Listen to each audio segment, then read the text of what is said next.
ഇന്ന് നമ്മൾ തയ്യാറാക്കുന്നത് ജീര ഡോണട്ട്സ്. ഒരു 4 മണി പലഹാരമായിട്ട് നമുക്കിത് തയ്യാറാക്കാം കേട്ടോ. വളരെ ടേസ്റ്റിയാണ്, പെട്ടെന്ന് തന്നെ തയ്യാറാക്കിയെടുക്കാം. തീർച്ചയായിട്ടും ഈ ഒരു റെസിപ്പി നിങ്ങൾക്ക് എല്ലാവർക്കും ഇഷ്ടപ്പെടുന്നതായിരിക്കും. അപ്പോൾ എല്ലാവരും റെസിപ്പി സ്കിപ്പ് ചെയ്യാതെ കാണണം കേട്ടോ. അപ്പം വായോ, നമുക്ക് ഈ ഒരു ജീര ഡോണട്ട്സ് എങ്ങനെ തയ്യാറാക്കുന്നത് നോക്കിയിട്ട് വരാം. Hey guys, this is Soumya. Welcome to Visha spicy tasty world. നമ്മുടെ ഈ ഒരു ജീര ഡോണട്ട്സ് തയ്യാറാക്കാൻ ഞാനിവിടെ നോൺ സ്റ്റിക്ക് പാനാണ് എടുത്തിരിക്കുന്നത്. അതിലോട്ട് 1 ടേബിൾ സ്പൂണ് ഓയിൽ ചേർത്തിട്ടുണ്ട്. ഓയിലൊന്ന് ചൂടായി വന്നതിന് ശേഷം അതിലോട്ട് 1 ടേബിൾ സ്പൂണ് ജീരകം നമുക്ക് ചേർത്ത് കൊടുത്തതിന് ശേഷം അത് നന്നായിട്ടൊന്ന് പൊട്ടി വരുന്നിടം വരെ നമുക്കൊന്ന് വഴറ്റിയെടുക്കാം. ജീരകം ഒന്ന് നന്നായിട്ടൊന്ന് പൊട്ടി വന്നതിന് ശേഷം നമുക്കിതിലോട്ട് 1 കപ്പ് റവയൊന്ന് ചേർത്ത് കൊടുക്കാം കേട്ടോ.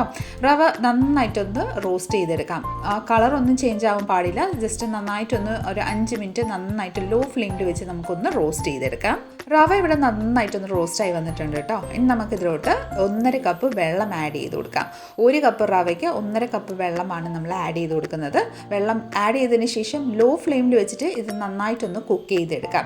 ഡോ ഏകദേശം നമ്മുടെ പാനിൽ നിന്ന് വിട്ട് വരുന്ന സ്റ്റേജ് വരെ നമുക്കിതൊന്ന് കുക്ക് ചെയ്തെടുക്കാം. അപ്പോൾ അതാ നോക്കിക്കോളൂ, നന്നായിട്ടൊന്ന് കുക്കായി പാനിൽ നിന്ന് വിട്ട് വന്നിട്ടുണ്ട്. ഫ്ലെയിം ഓഫ് ചെയ്തിട്ട് ജസ്റ്റ് ഒന്ന് മാറ്റി വെച്ച് കൊടുക്കാം. ഇനി നമ്മുടെ ഫ്ലേവർ അനുസരിച്ച് നമുക്കിതിലോട്ടൊന്ന് ചില്ലി ഫ്ലേക്സ് ആഡ് ചെയ്ത് കൊടുക്കാം. ഞാനിവിടെ chilli flakes 1 table spoon add ചെയ്ത് കൊടുക്കുന്നുണ്ട്. ചില്ലി ഫ്ലേക്സ് താല്പര്യമില്ലെങ്കിൽ നമുക്ക് പെപ്പർ പൗഡർ ആഡ് ചെയ്താലും തയ്യാറാക്കാം കേട്ടോ.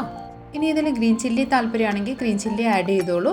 പ്രോസസ് ചീസ് താല്പര്യമില്ലെങ്കിൽ അത് സ്കിപ്പ് ചെയ്തോളൂ. ഇനിയും നമുക്ക് 1 കിഴങ്ങ്, 1 കപ്പ് റവയ്ക്ക് 1 മീഡിയം സൈസുള്ള കിഴങ്ങ് ബോയിൽ ചെയ്തതിന് ശേഷം അതൊന്ന് ഗ്രേറ്റ് ചെയ്ത് ആഡ് ചെയ്ത് നന്നായിട്ടൊന്ന് കുഴച്ചെടുക്കാം കേട്ടോ. കുഴയ്ക്കുമ്പോൾ നല്ലൊരു ഒട്ടലുണ്ടാവും. ആ ഒരു ഒട്ടലും അതൊന്ന് വിട്ട് വരുന്ന സ്റ്റേജ് വരെ നമുക്ക് നന്നായിട്ടൊന്ന് കുഴച്ചെടുക്കാം. നമ്മുടെ ഈ ഒരു മാവ് നല്ലൊരു സോഫ്റ്റ് ടെക്സ്ചർ ആവുന്നിടം വരെ നമുക്ക് നന്നായിട്ടൊന്ന് കുഴച്ചെടുക്കാം. നിങ്ങൾക്ക് ഇടയിൽ കയ്യിൽ കുറച്ച് എണ്ണയൊന്ന് തടവിന് ശേഷം കുഴച്ചാലും കുഴപ്പമൊന്നുമില്ല കേട്ടോ. അപ്പോൾ ഇതാ ഇതുപോലെ നന്നായിട്ടൊന്ന് കുഴച്ചെടുക്കാം. നമ്മുടെ ഡോ ഇവിടെ പെർഫെക്റ്റ് ആയിട്ട് കുഴഞ്ഞ് വന്നിട്ടുണ്ട്. അപ്പോൾ കാണുമ്പോൾ തന്നെ ആ ടെക്സ്ചർ നിങ്ങൾക്ക് മനസ്സിലായി കാണും. നല്ല സോഫ്റ്റ് ആയിട്ട് തന്നെയാണ് കുഴച്ച് വന്നേക്കുന്നത്. ഇനി നമുക്ക് നമ്മുടെ ഡോണട്ട്സിൻ്റെ വലുപ്പം അനുസരിച്ച് നമുക്ക് ചെറിയ ചെറിയ ഉരുള ഒന്ന് ഉരുട്ടിയെടുക്കാം. ഇതുപോലെ ചെറിയ ഉരുള ഉരുട്ടിയതിന് ശേഷം പതുക്കെ ഒന്ന് പരത്തി കൊടുത്ത്, അതായത് കൈമ ഒന്ന് ജസ്റ്റ് ഒന്ന് പ്രസ് ചെയ്തതിന് ശേഷം നടുവിൽ ഇതുപോലെ ഒന്ന് ഹോൾ ചെയ്ത് കൊടുക്കാം കേട്ടോ. അപ്പോൾ ഇതാ ഏകദേശം ഈ ഒരു പരുവത്തിൽ നമുക്ക് ബാക്കി എല്ലാം അതേ സെയിം രീതിയിലൊന്ന് ചെയ്തെടുക്കാം. അപ്പോൾ ഇതാ നമ്മുടെ ഡോണട്ട്സിൻ്റെ ഷേപ്സ് എല്ലാം നമ്മൾ ഇവിടെ റെഡിയാക്കി ഒരു പ്ലേറ്റിലോട്ട് സെറ്റ് ചെയ്തിട്ടുണ്ട് കേട്ടോ. അപ്പം ഈ ഒരു ഡോണട്ട്സ് നമുക്കൊന്ന് ഫ്രൈ ചെയ്തെടുക്കാം. കടായിലോട്ട് ആവശ്യമനുസരിച്ച് ഓയിൽ ചേർത്ത് ഓയിൽ നന്നായിട്ടൊന്ന് ചൂടായി വന്നതിന് ശേഷം ഓരോന്നായിട്ട് നമുക്ക് ഇതിലോട്ടൊന്ന് ആഡ് ചെയ്ത് കൊടുത്തതിന് ശേഷം മീഡിയം ഫ്ലെയിമിൽ വെച്ചിട്ട് നമുക്കിതൊന്ന് ലൈറ്റ് ഒരു ഗോൾഡൻ ഷെയ്ഡ് ആവുന്നിടം വരെ നമുക്കൊന്ന് ഫ്രൈ ചെയ്തെടുക്കാം. ആദ്യമേ ചേർത്തതിന് ശേഷം ഒരു 2 to 3 മിനിറ്റിന് ശേഷമേ തിരിച്ചും മറിച്ചും വെച്ച് നമുക്ക് നല്ല ഒരു ഗോൾഡൻ ഷെയ്ഡ് ആവുന്നിടം വരെ ഒന്ന് ഫ്രൈ ചെയ്തെടുക്കാം. വളരെ ക്രിസ്പി ആവുന്നിടം വരെയാണ് നമ്മളിതൊന്ന് ഫ്രൈ ചെയ്തെടുക്കുന്നത്.